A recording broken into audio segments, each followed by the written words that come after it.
Money on my mind, looking for a dime. James Locke in the house, gonna help you shine.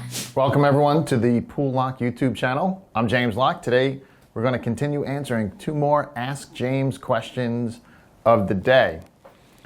First question is from Ken, and he asks, my advisor says there are only two stages of investing.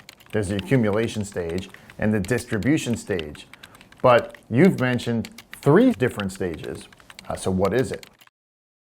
Great question. Let's dive into the nuanced world of retirement stages and unpack why your advisor's perspective might be overly simplistic and potentially risky for your long-term financial health.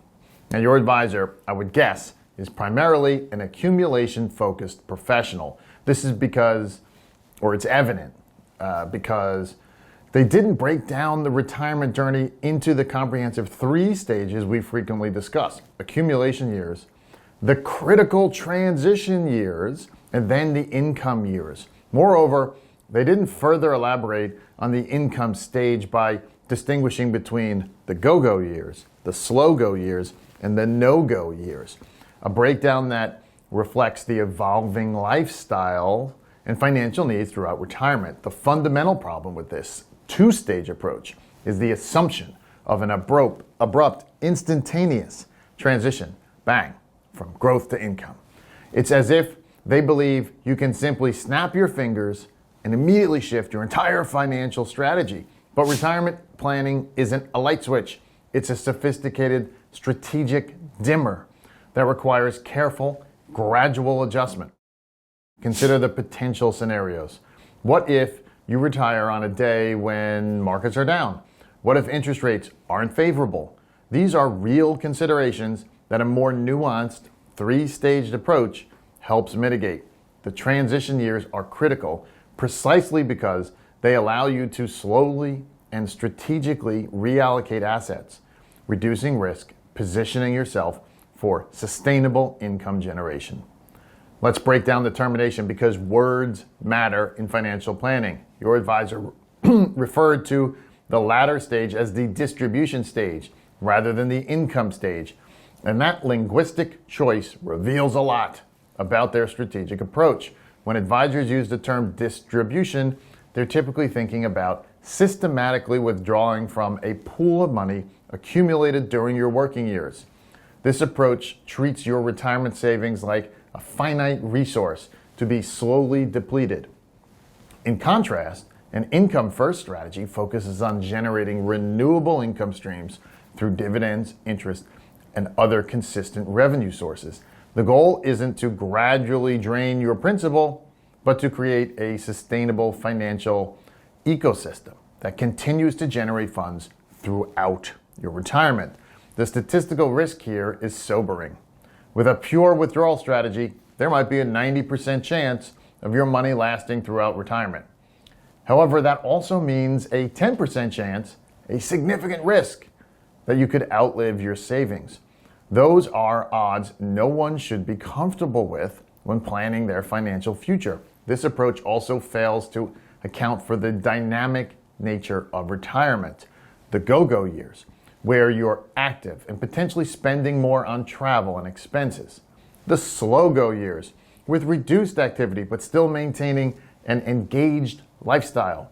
The no-go years, which might involve increased healthcare and support needs. A comprehensive retirement strategy must be flexible enough to adapt to these changing circumstances while maintaining a consistent income stream. My recommendation for you, Ken, and anyone in a similar circumstance: question your financial advice. Seek advisors who understand the multi-staged nature of retirement. Prioritize renewable income strategies over systematic withdrawals. Consider a portfolio that balances growth, income, and risk management. Regularly review and adjust your strategy. That's important. The financial landscape is very complex, and retirement planning requires more than a one-size-fits-all approach. It demands a nuanced, strategic, personalized methodology that recognizes the evolving nature of your financial needs. So, Ken, that was a very thought-provoking question for this episode. And keep asking, critical questions, challenging conventional wisdom, and always seek a comprehensive understanding of your financial journey. Remember, in retirement planning, knowledge isn't just power, it's potential financial security. Thanks for that awesome question. And if you would like to send in your question like Ken did, you can do so by emailing them to poolelock@poolelock.com. Moving on to our second question today from Dana.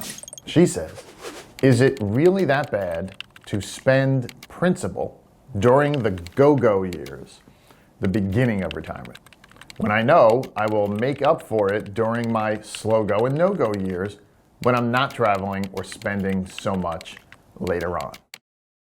Dana, great question. Let's dive deep into the complexities of spending principal during the early retirement years and why this strategy could potentially derail your long-term financial security.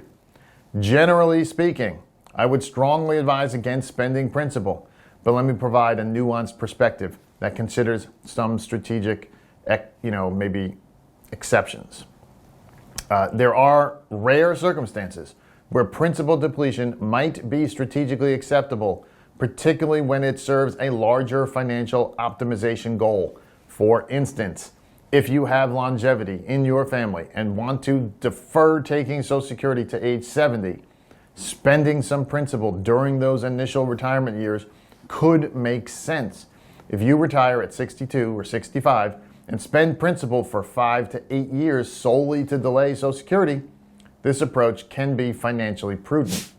Remember, there's an 8% increase in your Social Security benefits for every year you delay, which creates a powerful long-term benefit.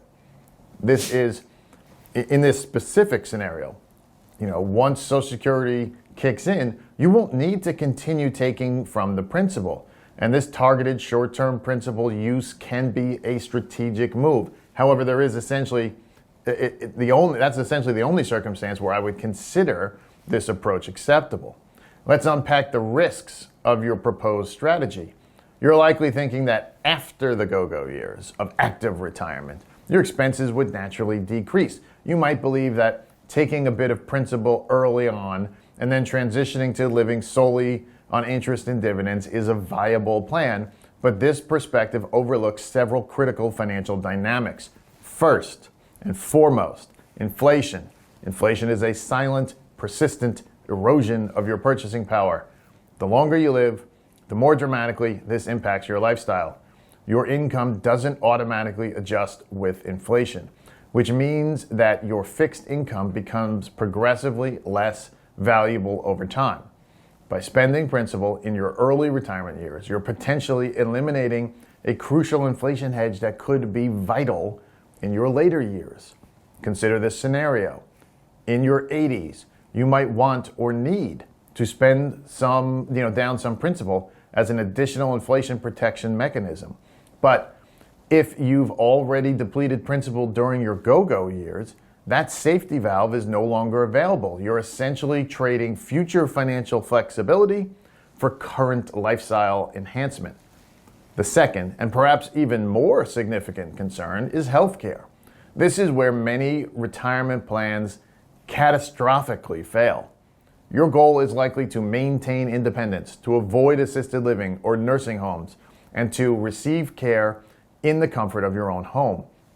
But have you considered the astronomical costs of part-time or full-time in-home healthcare? Spoiler alert, those potential healthcare expenses will likely far exceed everything you might spend on travel and leisure during your go-go years.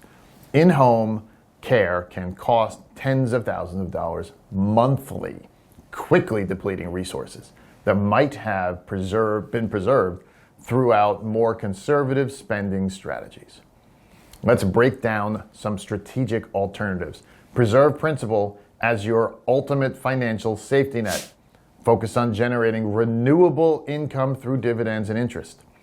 Create a tiered investment strategy that balances growth and income.